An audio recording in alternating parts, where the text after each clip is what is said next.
Hello students आज हम अपने वीडियो में जो टॉपिक स्टार्ट करने वाले हैं वो है माइकोप्लाज्मा।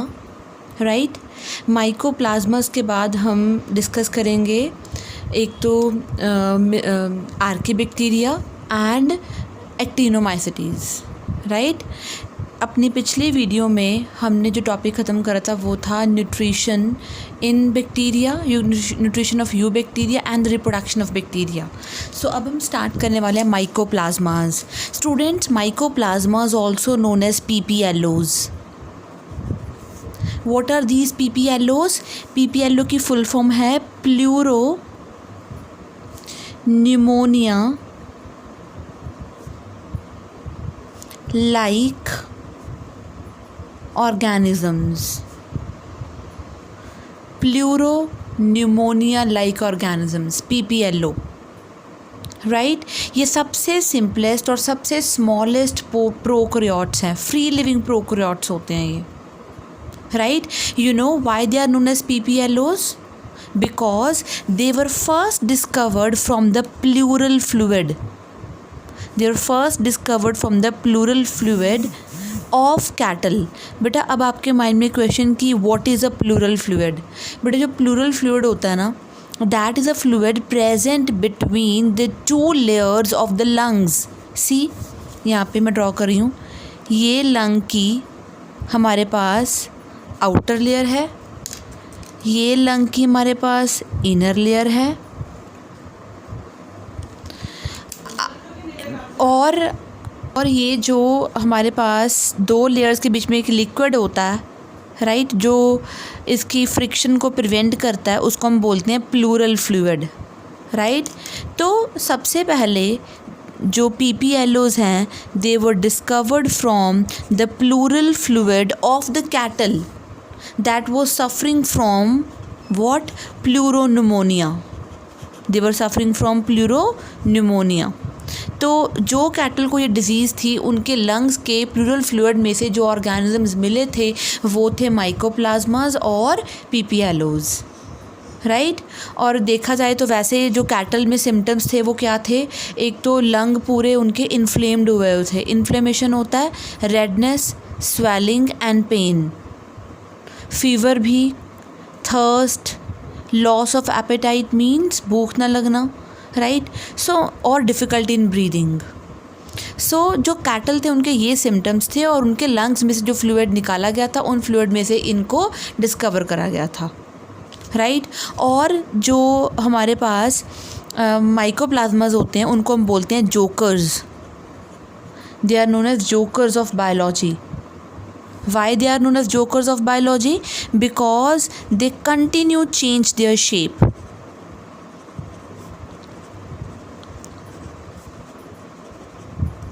ये अपनी शेप को कंटिन्यूसली चेंज करते रहते हैं। राइट, लाइक जोकर अपने एक्सप्रेशन चेंज करते हैं, तो उसी तरह से जो ये हैं mycoplasmas, they change their shape continuously. That's why they are known as jokers of biology. और ये चेंज अपनी शेप क्यों कर सकते हैं? Because they do not have cell wall. Very very important, they do not have cell wall. आपको याद होगा हमने यू बैक्टीरिया की जब स्ट्रक्चर करी थी तो मैंने बताया था कि यू बैक्टीरिया में जो सेल वॉल होती है वो बनी होती है पेप्टिडोग्लाइकन की। पेप्टिडोग्लाइकन किसका बना हुआ था? नैम एंड नैग का। याद करो, N acetyl muramic acid and acetyl glucosamine. लेकिन इनमें माइकोप्लाज्मास में कोई भी सेल वॉल नहीं होती। So if they continuously change their shape then they are given a special term known as pleomorphic. बेटा कोई भी ऑर्गेनिज्म जो अपनी शेप को चेंज कर सकता है उसको हम क्या कह सकते हैं? प्लियोमॉर्फिक। राइट, तो क्योंकि ये प्रोकैरियोट्स हैं, ना तो इनमें न्यूक्लियस होगा ना ही इनमें मेम्ब्रेन बाउंड ऑर्गेनेल्स होंगी। So all membrane bound organelles are absent. All membrane bound organelles are absent.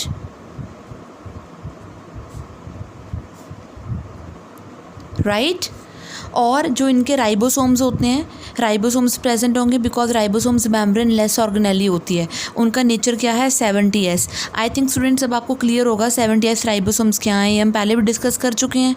S here is the Svedberg unit. It is also known as sedimentation coefficient. Right. It is also known as sedimentation coefficient, right. और इनका जो genetic material है, अब यहाँ पे आ जाओ diagram में, ये जो आप अंदर ये कॉइल्ड सी स्ट्रक्चर देख रहे हो स्टूडेंट्स, ये इनका जेनेटिक मटेरियल है, right. They basically consist of single, ये देखो, right, that but DNA duplex, क्योंकि इनका जेनेटिक मटेरियल क्या होता है, नेक्ड होता है, विदाउट एनी मेम्ब्रेन होता है. और ये जो हैं बीच में, दे आर राइबोसोम्स. और ये जो आप बाहर दो देख रहे हो, ये this is cell membrane, because cell wall तो इसमें क्या होती है बेटा, एब्सेंट. क्लियर. तो राइबोसोम्स हैं, DNA है, साइटोप्लाज्म होगा, प्लाज्मा मेम्ब्रेन होगी. And remember they are strict anaerobes, मतलब they show respiration in the absence of oxygen. They are strict anaerobes. So anaerobes are the one which do not require oxygen for respiration. So which do not require O2 for respiration. Clear? Moreover, they have enzymes in the cytoplasm, right? और अगर देखा जाए इनके nutrition की बात करूँ, इनमें जो इनका न्यूट्रिशन होता है, ये मोस्टली तो बेटा पैरासाइट्स होते हैं. They are mostly parasites, but some are saprotrophs also. याद होगा अब आपको सैप्रोट्रॉफ्स क्या होता है, जो dead and decaying organic matter पे ग्रो करते हैं. Parasites that take nutrition from the host body, right. और इनमें भी देखा जाए तो एक ही इन्वेल्प सिस्टम है, सिर्फ एक ही इन्वेल्प है बाहर, अंदर तो मेम्ब्रेन बाउंड ऑर्गेनेलिज है ही नहीं. तो इन्वेल्प क्या हो गया इनका, जस्ट 1. अगर मैं इनके साइज़ की बात करूँ, साइज़ कम हो तो that is 0.1 to 0.15 micrometres in size. 0.1 तो काफ़ी छोटे साइज़ के ये होते हैं. क्लियर. इनमें कोई हिस्टोन प्रोटीन्स नहीं होते. स्टूडेंट्स, आपको याद होगा मैंने बताया था हिस्टोन प्रोटीन्स DNA की पैकिंग कराते हैं. इनमें हिस्टोन प्रोटीन्स नहीं हैं. क्लियर. और बेटा ये जो माइकोप्लाज्माज हैं, ये नंबर ऑफ़ डिजीज़ कॉज करते हैं. They cause number of disease. जैसे आपको पता होगा, अभी मैंने अभी स्टार्टिंग में बताया कि they were discovered from the pleural fluid of cattle suffering from pneumonia. तो इट मीन्स ये डिजीज़ तो कॉज कर रहे हैं, राइट. तो ये जो डिज़ीज़ कॉज कर रहे हैं, ये एक तो प्लूरल निमोनिया डिजीज़ ही है जो कॉज कर रहे हैं. मोरओवर ये प्लांट्स में भी डिजीज़ कॉज करते हैं. In plants they cause little leaf of brinjal. तो इसमें होता क्या है, बेसिकली जो ब्रिंजल के लीव्स होते हैं वो काफ़ी छोटे हो जाते हैं. बहुत ग्रुप में लीव्स इकट्ठा ग्रो होते हैं, पर होते छोटे हैं. फ्रूट बनता ही नहीं. अगर फ्रूट बनता भी है तो वो तो काफ़ी हार्ड होता है और काफ़ी टफ़ होता है. क्लियर. यानी कि ब्रिंजल जो प्रोड्यूस होगा भी अगर, तो वो काफ़ी हार्ड और टफ़ होगा. एक और डिजीज़ जो ये कॉज करते हैं वो है विचेस ब्रूम इन प्लांट्स. बेटा वैसे नॉर्मली हम विच किसको बोलते हैं, चुड़ैल को, है ना, चुड़ैल का झाड़ू. तो लाइक दैट ये ना प्लांट्स के जो ट्विग्स होती हैं, जिनकी प्लांट्स की स्टेम्स होती हैं, उनके जो इंटरनोड्स होते हैं, ये क्या है बेटा, हमें पता है अगर ये स्टेम है तो ये नोड है, ये भी नोड है. The region between 2 nodes is known as, what it is known as, internode. ये नोड और ये भी नोड. तो ये करता क्या है, जिस प्लांट को ये इन्फेक्ट कर देता है उसके इंटरनोड्स की लेंथ को शॉर्ट कर देता है. तो जो झाड़ियाँ जैसे प्लांट्स बन जाएंगे जिनके शॉर्ट इंटरनोड्स होंगे, ऐसे लगेगा जैसे कि झाड़ू की तरह प्लांट हो, राइट. तो ये कॉज करते हैं इस तरह की डिजीज़ेस, राइट. प्लांट्स में भी और एनिमल्स में भी ये डिजीज़ कॉज करते हैं.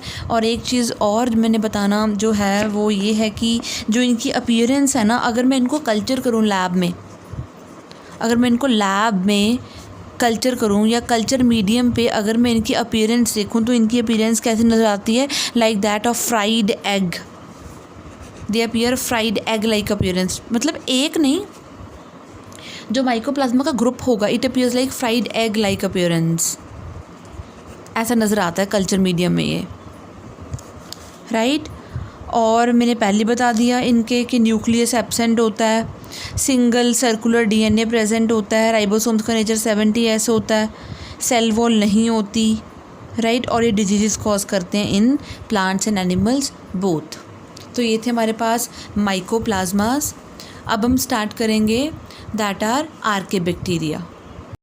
आर्के बैक्टीरिया से पहले हम स्टूडेंट्स पहले एक्टिनोमाइसिटीज़ पढ़ लेते हैं। स्टूडेंट्स याद करो, हमने यू बैक्टीरिया की स्ट्रक्चर ऑलरेडी स्टडी कर ली है। हमने किंगडम मोनरा में बताया था स्टार्टिंग में ही कि हम यू बैक्टीरिया पढ़ेंगे, हम एक्टिनोमाइसिटीज़ पढ़ेंगे, हम माइकोप्लाज्मास पढ़ेंगे, हम आर्के बैक्टीरिया की डोमेन अलग से पढ़ेंगे, हम साइनोबैक्टीरिया पढ़ेंगे, हम रिकेट्सियाज पढ़ेंगे। तो हमने यू बैक्टीरिया कंप्लीट कर लिया था रिप्रोडक्शन तक उसकी। आज हमने माइकोप्लाज्मा ख़त्म कर लिया। अभी हम स्टार्ट करने वाले हैं एक्टिनोमाइसिटीज़। एक्टिनोमाइसिटीज़, बट इसका जो कॉमन नेम है ना, इसको हम बोलते हैं ray fungi. Very very important, it is known as ray fungi. बेटा actino word is always for star, right. और माइसिटीज़ जो होते हैं वो हमेशा फंजाई के लिए। लेकिन अभी हमने इसको रे फंजाई क्यों बोला? ये तो मोनरा में आता है, ये तो सिंगल सेल्ड है, तो हम इसको ऐसे क्यों बोल रहे हैं? बेटा ये जो बैक्टीरिया है ना, ये एक्चुअली माइसीलियल बैक्टीरिया है, मतलब ये कॉलोनीज़ बनाता है। इसका भी कोई सिंगल सेल हम नहीं कह सकते, एक तरह से फिलामेंट स्ट्रक्चर होती है, तभी इसको हम एक और नाम से जानते हैं, filamentous bacteria, right. This is also known as filamentous bacteria. ये कॉलोनीज़ जो बनाता है उसकी रेडिएटिंग कॉलोनीज़ होती हैं। रेडिएटिंग जैसे स्टार की वो ऐसे आर्म्स निकली हुई होती हैं, वैसी कॉलोनीज़ बनाता है। तो actino word is for star and mycetes for fungi. So common it is known as ray fungi, mycelial bacteria और फिलामेंटस बैक्टीरिया, राइट। और ये जो है यूनाइट होके जो स्ट्रक्चर्स बनाते हैं, ऐसा लगता है कि ये फंजाई के माइसीलियम की तरह है। फंजाई का जो आपने देखा होगा फंजाई की स्ट्रक्चर कैसी होती है, कॉटनी सी। तब जब ये ग्रुप में होते हैं, कॉलोनी में होते हैं, तब ऐसा लगता है इसका जो बॉडी होता है, जो ग्रुपिंग के बाद इतने सारे बैक्टीरिया की बॉडी ऐसे लगती है जैसे कि फंजाई के माइसीलियम की तरह हो, राइट। वैसे ये एक तरह के ग्राम पॉजिटिव बैक्टीरिया होते हैं, ग्राम पॉजिटिव, राइट। लेकिन ये होते नॉन मोटाइल हैं, ये खुद से मूव नहीं कर पाते। ग्राम पॉजिटिव आपको याद होगा, ग्राम स्टेन ये रिटेन रखते हैं अपने पास, क्लियर। और ये जो अगर हम इनकी और बात करें कि इनमें जो रिप्रोडक्शन है, राइट, रिप्रोडक्शन ये कैसे करते हैं? बाय फ्रेगमेंटेशन, यानी कि अगर इनकी थोड़ी सी फ्रेगमेंट टूट जाए तो it will form a new bacteria fragmentation से। इसके अलावा ये स्पोर्स भी बनाते हैं। कौन कौन से स्पोर्स? कोनिडिया बनाते हैं, कोनिडिया, राइट। इसके अलावा ये क्या बनाते हैं? आर्थ्रोस्पोर्स बनाते हैं। मैं डायग्राम इनकी ड्रॉ करूँगी अभी। ये बनाते हैं स्पोरेंजियोस्पोर्स, राइट। तो देखो सी, ये हमारे पास बैक्टीरिया है। सी कैसा बैक्टीरिया? ये फिलामेंटस, देखो ये फिलामेंटस मैं बना रही हूँ, ये फिलामेंटस बैक्टीरिया है। ये क्या बना रहे हैं? देखो ऊपर देखो इसके, ये स्पोर्स हैं। इन स्पोर्स का नाम है कोनिडिया। क्या बोलेंगे इसको हम? कोनिडिया। स्टूडेंट्स को कोइंडिया नहीं बोलना, कोनिडिया, राइट। तो ये है एक फिलामेंटस बैक्टीरिया की स्ट्रक्चर। आर्थ्रोस्पोर क्या है? देखो ये अगर बैक्टीरिया की स्ट्रक्चर है तो बैक्टीरिया के बॉडी से ही जो कट होके फ्रेगमेंट्स बन रहे हैं, देखो ये देखो, ये होते हैं हमारे पास आर्थ्रोस्पोर्स, क्लियर। और जो स्पोरेंजियोस्पोर्स होते हैं, इसके डायग्राम आपने 10th क्लास में भी करी होगी, हालांकि अब हम इसके डायग्राम सिर्फ बैक्टीरिया में पढ़ रहे हैं। तो एक ब्लॉब लाइक स्ट्रक्चर बनती है जिसके बीच में बहुत सारे क्या होते हैं? स्पोर्स होते हैं। ये मैच्योर हो जाता है, मैच्योर होने पे ये फट जाता है, रप्चर हो जाता है और सारे के सारे स्पोर्स बाहर आ जाते हैं। तो इट मीन्स जो इनकी रिप्रोडक्शन है वो फ्रेगमेंटेशन से भी है। ये कोनिडिया भी बना रहे हैं, ये स्पोरेंजियोस्पोर्स भी बना रहे हैं, ये आर्थ्रोस्पोर्स भी बना रहे हैं, राइट। अगर मैं इनके न्यूट्रिशन की बात करूं तो बेसिकली ये डेड एंड डिकेइंग मैटर पे ग्रो करती है, तो ये क्या होगी हमारे पास, सैप्रोट्रॉफिक इसका न्यूट्रिशन हो गया, राइट। और ये भी डिजीज़ कॉज करते हैं, ये भी पैथोजन है प्लांट्स के, एनिमल्स के, ह्यूमंस के, ये भी उनको हार्म करते हैं। और इसकी जो एग्जांपल है आपने सुना होगा स्ट्रेप्टोमाइसिस। बेटा स्ट्रेप्टोमाइसिस एक हम कह सकते हैं एक्टिनोमाइसिटीज़ है, जिससे एक एंटीबायोटिक मिलती है स्ट्रेप्टोमाइसिन। अनदर इसकी एग्जांपल है फ्रैंकिया। बेटा फ्रैंकिया एक ऐसा बैक्टीरिया है जो एक्टिनोमाइसिटीज़ में आता है, जो कि नोड्यूल्स बनाता है। आपको याद होगा मैंने बताया था कि राइजोबियम बैक्टीरिया रूट नोड्यूल्स बनाता है, ये भी फ्रैंकिया भी क्या बनाता है, रूट नोड्यूल्स। आपको याद होगा जो राइजोबियम था वो रूट नोड्यूल्स बनाता था इन लेग्यूमिनस प्लांट्स जैसे पल्सेस वगैरह उनमें, लेकिन फ्रैंकिया रूट नोड्यूल्स बनाते हैं इन नॉन लेग्यूम्स, मतलब जिनमें पल्सेस वगैरह ये लेग्यूमिनस प्लांट्स को छोड़ के भी ये उन प्लांट्स में भी क्या बनाता है, रूट नोड्यूल्स बनाता है। और नॉन लेग्यूमिनस प्लांट की एग्जांपल है एलनस, राइट। तो एक्टिनोमाइसिटीज़ हमने यहीं पे ख़त्म कर लिया। इसके अलावा एक्टिनोमाइसिटीज़ की हम बात कर चुके हैं, इससे पहले हम माइकोप्लाज्मा की भी बात कर चुके हैं, इसके न्यूट्रिशन की बात मैं कर चुकी हूँ, द न्यूट्रिशन इज सैप्रोट्रॉफिक, राइट। तो ये था हमारे पास एक्टिनोमाइसिटीज़। स्टूडेंट्स अब हम बात करेंगे रिकेट्सिए की।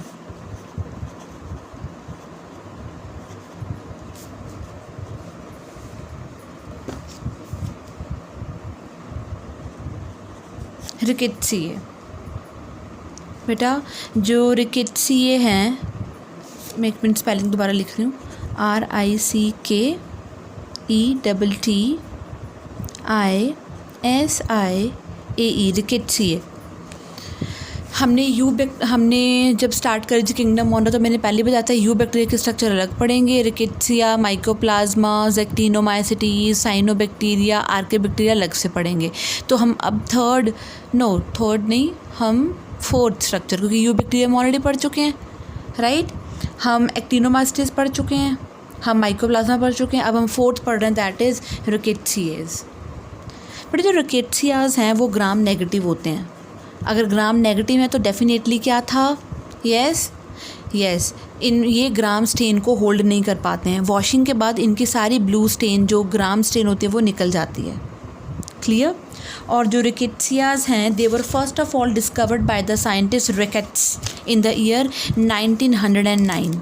सो दे वर डिस्कवर्ड बाय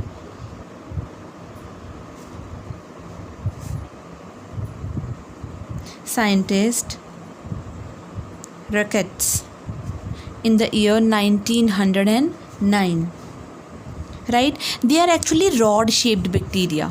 तो हमने शेप्स पढ़ी थी ना बैक्टीरिया की बहुत सारी, comma shape, rod shape, berry shaped, spirillum, right. They are actually rod shaped bacteria और इनकी जो सेल वॉल होती है उसमें म्यूरामिक एसिड होता है। Their cell wall have what, ये हम पहले भी पढ़ चुके हैं, म्यूरामिक एसिड, ये पहले भी आया था, right. They sell wall have muramic acid in them, और इनका साइज़ बड़ा होता है और ये ईजिली लाइट माइक्रोस्कोप के नीचे भी नज़र आ जाते हैं, यानी कि इनको देखने के लिए हमें कोई इलेक्ट्रॉन माइक्रोस्कोप की ज़रूरत नहीं है। They can be easily scene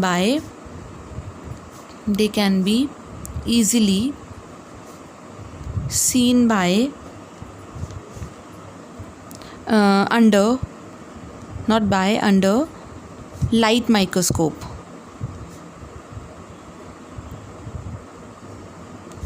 और बहुत इम्पॉर्टेंट चीज़ क्या है, they are obligate intracellular parasite, very important. They are obligate intracellular parasites। बेटा parasites we know that they grow on the host। obligate होता है ट्रू, मतलब अगर इनको इनका होस्ट नहीं मिला they will not be able to grow, ये ग्रो नहीं कर पाएंगे। याद है आप लोगों को, एक ऑब्लिगेट होता है, एक फैकल्टेटिव को अगर नहीं मिला तो भी वो किसी दूसरे पे ग्रो कर सकता है या वो सैप्रोट्रॉफ हो सकता है, लेकिन ये ऑब्लिगेट इंट्रासेलुलर मतलब सेल के अंदर रहने वाला पैरासाइट होता है। अगर इनको अपना पैरासाइट नहीं मिला they will not be able to grow, right. So they are obligate intracellular parasites and can not grow freely. तो अपने आप से फ्रीली ग्रो भी नहीं कर पाएंगे. And can not grow freely.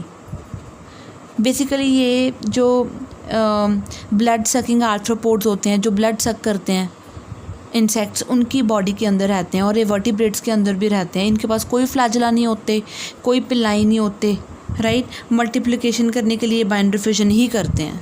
So multiplication is by binary fission. तो ये बाइनरी फिजन करेंगे, right. Same like that of bacteria. You bacteria की तरह कोई फ्लैजेला नहीं है, कोई पिल्लाएँ नहीं है और ये डिजीज़ कॉज करते हैं जैसे कि टाइफस फीवर डिजीज़. और इसके अलावा ये जो और डिजीज़ कॉज करते हैं टाइफस फीवर के अलावा, that is the Q fever. Q fever. अगर मैं आपको टाइफस फीवर के सिम्टम्स बताऊं तो ये इनके सिम्टम्स हैं. टाइफस फीवर में ना एकदम से सडन ऑनसेट ऑफ फीवर हो जाता है. सडन ऑनसेट, एकदम से फीवर चढ़ जाता है. Sudden onset of fever. और बॉडी पे रैशेस हो जाते हैं, राइट. रैशेस पूरी बॉडी पे फैल जाते हैं. फ्लू की तरह सिम्टम्स आने शुरू हो जाते हैं 1 या 3 वीक्स में, जैसे फ्लू की तरह cold, cough, right, watery eyes, fever, rashes, ये होने शुरू हो जाते हैं टाइफस फीवर में. और जो क्यू फीवर होता है उसमें सीवियर हेडेक होता है पर्सन का, बहुत तेज़ हेडेक, जॉइंट पेन होती है उसको, राइट. ड्राई कफ होती है उसको, फीलिंग ऑफ वॉमिटिंग होती है, समटाइम्स वॉमिटिंग भी हो जाती हैं. फीलिंग ऑफ वॉमिटिंग को बोलते हैं हम नॉजिया. चिल्स जिसे हम बोलते हैं कि उसको शिवरिंग, चिल्स शुरू हो जाएंगी, राइट. तो ये था हमारे पास रिकेट्सियाज़ के बारे में. तो रिकेट्सियाज़ मैं बता चुकी हूँ पहले. इनको हम लाइट माइक्रोस्कोप नीचे देख सकते हैं, राइट. इनको देखने के लिए इलेक्ट्रॉन माइक्रोस्कोप की ज़रूरत नहीं होती. ये लार्ज होते हैं, ग्राम नेगेटिव हैं, बैक्टीरिया है, रॉड शेप्ड बैक्टीरिया होते हैं. और they were discovered by Ricketts and their cell wall have muramic acid. ये सबसे ज़्यादा इंपॉर्टेंट चीज़ है कि they are obligate intracellular parasite. मतलब सेल इंट्रा होता है within the cell grow करते हैं, सेल के बीच में. और ऑब्लिगेट है मतलब ट्रू. अगर इनको इनका पैरासाइट मिला तो ये ग्रो नहीं कर पाएंगे अगर नहीं मिला पैरासाइट.